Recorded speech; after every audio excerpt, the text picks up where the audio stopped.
market. Okay. I know there's been lots of talk about the fact that their new sporting director, Andrea Berta, wants Viktor Gyökeres, prolific Sporting Lisbon striker. He's got an extremely impressive scoring record in the Portuguese league. And there have been lots of reports that Berta wants Gyökeres, and he's told Mikel Arteta, this is the striker we need to sign. Now, my information is that they haven't yet narrowed it down to one name, which means that somebody like RB Leipzig's Benjamin Sesko is still very much on their radar as well. But what I can tell you is that Mikel Arteta will be seriously backed in the transfer market this summer. He will have at least £100 million to spend, plus any funds that are raised from selling players. It's important to stress that Arsenal, I think, are in a very healthy position financially. They've got no PSR issues. They realise, obviously, that finishing second is not good enough for their fans. They want to back Mikel Arteta so they can win a major trophy next season.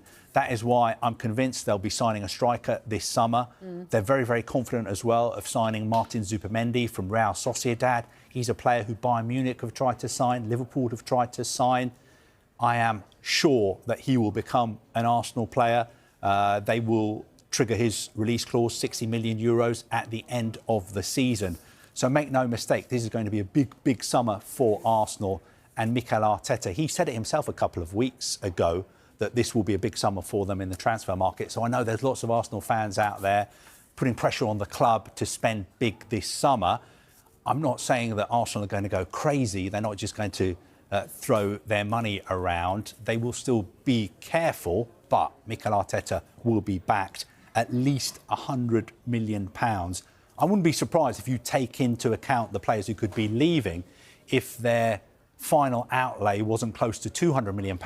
And you can't get much for £100 million these days. No, but really? You have to bear in mind, you're not paying that all at once. No, I suppose. You know, I don't want to become an accountant and start talking about, you know, how players are paid for. Yes, but it's done over the terms of their contract. Yeah. So it's not as if they need to put all the money down on the table. Yeah. But I think Arsenal, at least £100 million, maybe even closer to £200 million. So potentially good news for Arsenal fans.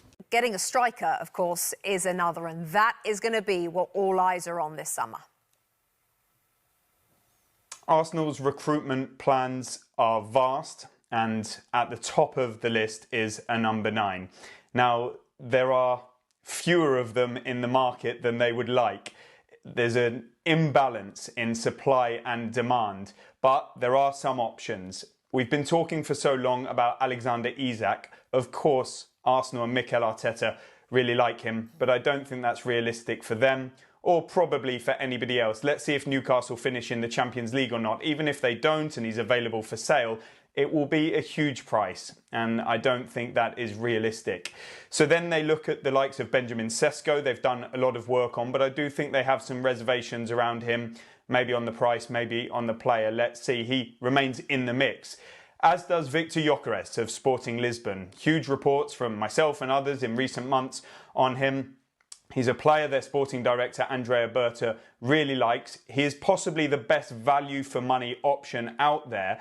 But the time is ticking. Other interest is building. We know that Ruben Amorim at Manchester United likes him. So let's see if Arsenal move on that sooner rather than later. They'll be looking at the wide position with names like Nico Williams, of Anthony Gordon. We see more coming every day, like Antoine Semenyo and Rafael Leao in the press. I don't know on the veracity of all of them, but it is a position that Arsenal are focusing on. Martin Zubimendi is coming in from Real Sociedad, as we've reported on NBC for quite some time. That will bolster the midfield. They want to renew Thomas Partey's contract. He wants to stay. But will they reach an agreement? If they don't, will they look elsewhere? They are already looking at possible alternatives for him, but let's see what happens. In defence, they like Dean Huijsen from Bournemouth to bolster at centre-back, but there are a number of clubs in the mix for him.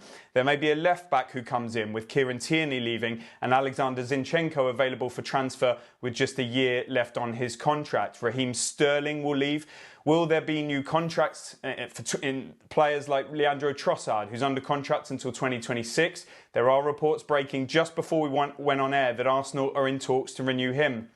In 27, there's Gabriel Magalhaes, there's Gabriel Martinelli, and other key players who Arsenal will want to tie down. And a second-choice goalkeeper when Neto returns from his loan to Bournemouth. There is a huge amount to do, in and out. Arsenal will try to be prudent with their money, but this is a massive summer coming up for them, for their sporting director Andrea Berta, for Mikel Arteta as manager, and of course, for the owners, the Kroenke family. Arsenal are preparing a bumper contract offer for Viktor Gyökeres but are yet to submit an official bid for the Sporting Lisbon striker. After missing out on silverware yet again, the Gunners are ready to spend heavily this summer and arm Mikel Arteta with a squad capable of winning major honours. A new striker is viewed